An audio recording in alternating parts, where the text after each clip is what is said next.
Bien. Allez dans la palette des tracés, menu fenêtre. Fenêtre tracée, où sont-ils? Non, pas, excusez-moi, on n'est pas dans Photoshop, bien sûr.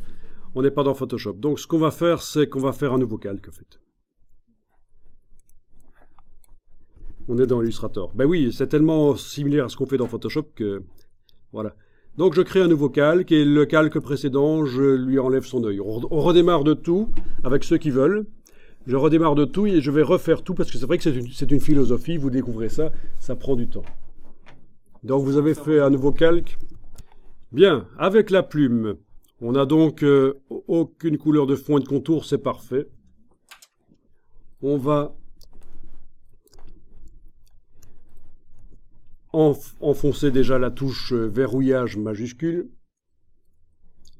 On va cliquer à cet endroit-là, sans bouger la souris. Alors, regardez ici, j'ai double-cliqué sur le calque parce qu'il était en vert et c'est vraiment pas génial. Je suis allé le mettre en magenta, les vecteurs. D'accord? Double-clic sur le calque 3 et je fais passer la couleur des vecteurs en magenta au lieu de vert clair parce que vert clair sur le fond gris, c'était pas génial. Ok, on a donc posé le premier point à cet endroit-là sans bouger la souris, c'était un clic. On va plus loin ici, sans enfoncer la souris, et on va faire un cliquer glisser, ce qui me fait un point avec une tangente. Je lâche le bouton de la souris. Touche CTRL sur le PC. Je vais prendre la première poignée. Pourquoi je parle de la première poignée? Parce que dans le sens du tracé, dans le sens où je l'ai créé, c'est la première qui arrive là. Vous voyez que les poignées sont rondes et les points d'ancrage, ils sont carrés, les points par lesquels passe le tracé, le point d'ancrage. Donc c'est vraiment la poignée ronde que je prends et je vais la positionner pour épouser la forme de la voiture, donc comme ça. Je lâche la touche CTRL, c'est l'outil plume qui revient.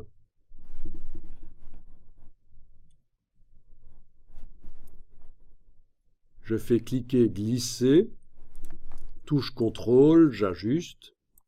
Je fais cliquer, glisser ou clic, si je pense qu'il n'y a pas besoin de tangente à cet endroit-là. Cliquer, glisser, j'ajuste. Ah oui, au fait, on peut aussi bouger le point d'ancrage avec la touche CTRL. C'est pas interdit, le point d'ancrage peut être bougé. Vous voyez le carré là? On peut carrément le bouger. Il n'y a pas que les poignées qui sont modifiables avec la touche CTRL, la petite flèche blanche là. Voilà. Alors je continue rapidement ici. Cliquez, glisser, touche CTRL, ajuster. Cliquez, glisser, touche CTRL, ajuster. Cliquez, glisser, touche CTRL, ajuster. Ben, c'est toujours la même chose en fait. Cliquez, glisser, touche CTRL, ajuster. Sauf ici où j'ai un changement de direction. Et avec la touche Alt, je dois casser la tangente comme ceci. Et rediriger la tangente vers où? Ben vers là où ça va continuer, vers là. Voilà. Et ça revient, et je continue comme ça. Cliquer, glisser, touche CTRL, ajuster. Ça va? C'est difficile?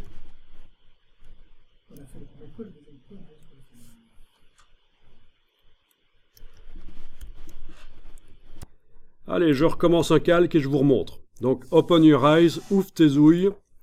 C'est vraiment très important de maîtriser ça parce que c'est la grammaire de l'infographie vectorielle. C'est le b.a.-ba.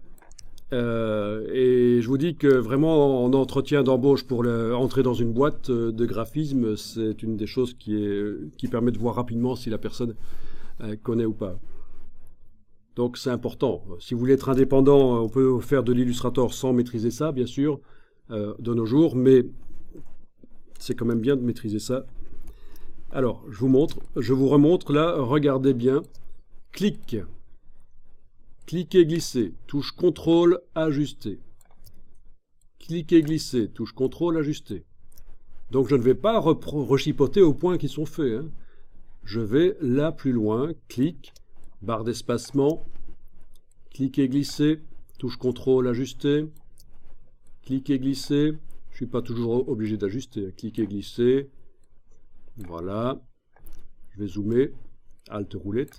cliquer, glisser, touche CTRL, ajuster, cliquer, glisser, touche CTRL, ajuster, cliquer, glisser. Là, je fais une cassure avec Alt et bouger la poignée. Ça casse la tangente et quand je continue ici, ben voilà, j'ai fait une cassure dans la silhouette de la voiture, c'est parfait. Cliquer, glisser. Cliquer, glisser, touche CTRL, ajuster.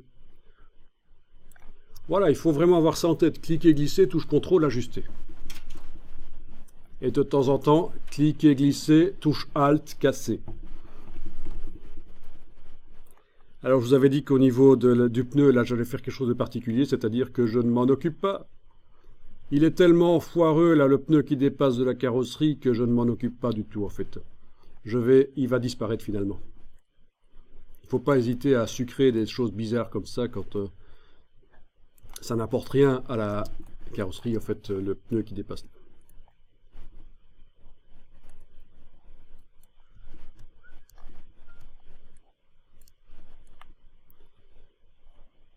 D'accord? Je vais vous écrire les raccourcis, comme ça vous allez vraiment voir. Je vais vous faire ça dans un petit fichier texte ici, vous allez voir que c'est pas très compliqué. Donc voilà le résumé. On commence par un clic, plus loin, on fait ensuite un cliquer-glisser. On enfonce la touche CTRL du PC et on ajuste la poignée de tangente. Plus loin, on fait ensuite un cliquer-glisser. On enfonce la touche CTRL, on ajuste la poignée de la tangente. Plus loin, on fait un cliquer-glisser. Et peut-être qu'il est bon qu'il n'y a pas besoin d'ajustement, donc je vais encore plus loin, je fais un cliquer-glisser. Toujours pas besoin d'ajustement, je vais plus loin, je fais un cliquer-glisser. Et à un certain moment, quand j'ai un changement de direction dans la silhouette, une cassure, je suis obligé d'utiliser la touche Alt et casser la tangente en la prenant par sa poignée. Et ce qui n'est pas indiqué ici, c'est que la tangente, la cassée, doit être dirigée vers là où le tracé continue. Va continuer. Voilà. Et puis, ça continue. Plus loin, on fait un cliquer-glisser. Donc, c'est pas sorcier, en fait. Hein. C'est juste une habitude.